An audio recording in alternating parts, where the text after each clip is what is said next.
প্রায় ৮ মাস যাবৎ বাংলাদেশিদেরকে ভারতীয় ভিসা সেন্টার থেকে প্রয়োজনের তুলনায় চাহিদার তুলনায় ৪ থেকে ৬% ভিসা প্রদান করে আসছে, তাও নির্দিষ্ট ৩টি ক্যাটাগরির উপর ভিত্তি করে।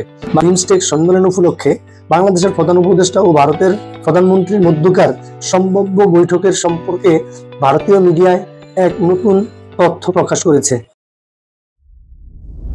আসসালামু আলাইকুম প্রিয় দর্শক, বরাবরের মতো আজকেও আমি একটি ইন্ডিয়ান ভিসা রিলেটেড ভিডিও নিয়ে আপনাদের মাঝে হাজির হয়েছি।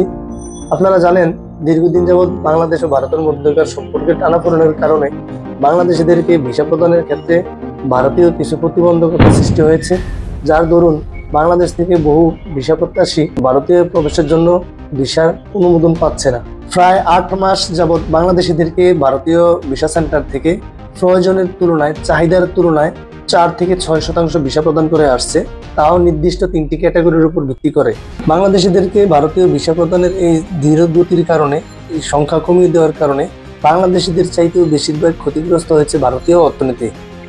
বাংলাদেশি পর্যটন স্বার্থ সংশ্লিষ্ট ভারতীয় ব্যবসায়ীগণ ইতিমধ্যে তাদের ব্যবসা প্রতিষ্ঠান গুটিয়ে নেওয়া শুরু করেছে, যার ফলশ্রুতিতে ভারতীয় হোটেলগুলো এখন বাংলাদেশি শূন্য অবস্থায় রয়েছে এবং বাংলাদেশ ও ভারতের মধ্যকার চলমান গাড়ির কাউন্টারগুলো এখন রীতিমতো কাপড়ের দোকানে পরিণত হয়েছে।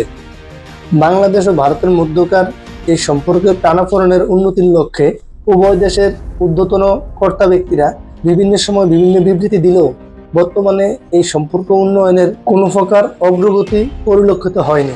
আগামী ২রা এপ্রিল থেকে থাইল্যান্ডের রাজধানী ব্যাংককে অনুষ্ঠিত হতে যাওয়া বিমস্টেক সম্মেলন উপলক্ষে বাংলাদেশের প্রধান উপদেষ্টা ও ভারতের প্রধানমন্ত্রীর মধ্যকার সম্ভাব্য বৈঠকের সম্পর্কে ভারতীয় মিডিয়ায় এক নতুন তথ্য প্রকাশ করেছে। এই তথ্য অনুযায়ী বাংলাদেশি ও ভারতীয়দের আশার আলো জ্বালিয়ে রাখা সেই বৈঠকে বাংলাদেশ ও ভারতের মধ্যকার দ্বিপাক্ষিক বৈঠক হিসাবে বাংলাদেশের প্রধান উপদেষ্টা ও ভারতীয় প্রধানমন্ত্রীর মধ্যকার কোন ধরনের বৈঠক হওয়ার সম্ভাবনা নাকচ করা হয়েছে। এখানে হয়তোবা সাইডলাইনে একে অপরের সাথে ব্যক্তিগত কুশল বিনিময় হতে পারে, কিন্তু দ্বিপাক্ষিক বৈঠক সম্পর্কে ভারতীয় সেই মিডিয়া সম্ভাবনা নাকচ করে দিয়েছে। ভারতীয় পররাষ্ট্র মন্ত্রণালয়ের ঊর্ধ্বতন কর্তৃপক্ষের উদ্ধৃতি দিয়ে সেই মিডিয়ায় দাবি করা হয়েছে, বাংলাদেশ ও ভারতের মধ্যকার সম্পর্ক উন্নয়নের লক্ষ্যে উভয় দেশের সরকার প্রধানের মধ্যকার দ্বিপাক্ষিক বৈঠক হওয়ার সম্ভাবনা ইতিমধ্যেই ক্ষীণ হয়ে আসছে। ২রা এপ্রিল থেকে থাইল্যান্ডের রাজধানী ব্যাংককে হতে যাওয়া ২ দিনব্যাপী এই বিমস্টেক সম্মেলনে দক্ষিণ এশিয়ার বিভিন্ন দেশের প্রধানমন্ত্রীরা উপস্থিত থাকবেন। এই সম্মেলন উপলক্ষে বাংলাদেশের প্রধান উপদেষ্টা ও ভারতের প্রধানমন্ত্রী একত্রিত হওয়ার সম্ভাবনা রয়েছে।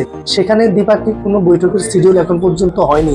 এ নিয়ে বাংলাদেশের পররাষ্ট্র উপদেষ্টা জনাব তৌহিদ হোসেন বলেন, বাংলাদেশের তরফ থেকে ভারতের প্রধানমন্ত্রীর সঙ্গে দ্বিপাক্ষিক বৈঠকের সম্পর্কে বৈঠক আয়োজনের উদ্দেশ্যে ভারত সরকারকে পত্র মাধ্যমে অবগত করা হয়েছে, কিন্তু ভারতের পক্ষ থেকে এ পর্যন্ত এই বৈঠক সম্পর্কে কোনো উদ্যোগ নেওয়া হয়নি। এই বিমস্টেক সম্মেলনে উভয় দেশের সরকার প্রধানের মধ্যকার দ্বিপাক্ষিক বৈঠক নিয়ে যে স্বপ্নে বিভোর ছিল বাংলাদেশ থেকে ভারতীয় ভিসা প্রত্যাশীগণ এবং ভারতীয় ব্যবসায়ীগণ, আজ তা ফিকে হতে চলেছে।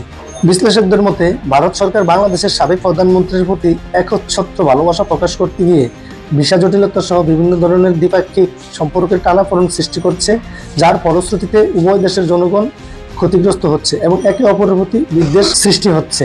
বহু বছর ধরে বাংলাদেশ থেকে উন্নত চিকিৎসার জন্য মধ্যবিত্ত রোগীরা ভারতে ভ্রমণ করে থাকেন।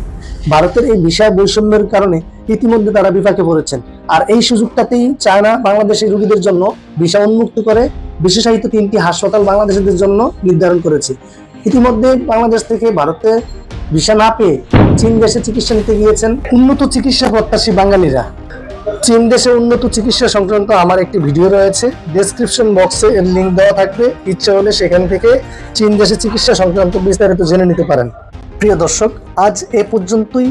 আমার এই ভিডিওটি যদি ভালো লেগে থাকে তাহলে অবশ্যই কমেন্টস করে জানাবেন, আমার এই ভিডিওটিতে লাইক শেয়ার করবেন এবং নতুন নতুন ভিডিও পেতে আমার এই চ্যানেলটিকে সাবস্ক্রাইব করে সবার আগে নতুন নতুন ভিডিও নোটিফিকেশন পেতে পাশে থাকা বেল বাটনটি ওপেন করবেন। ভালো থাকবেন, আল্লাহ হাফেজ।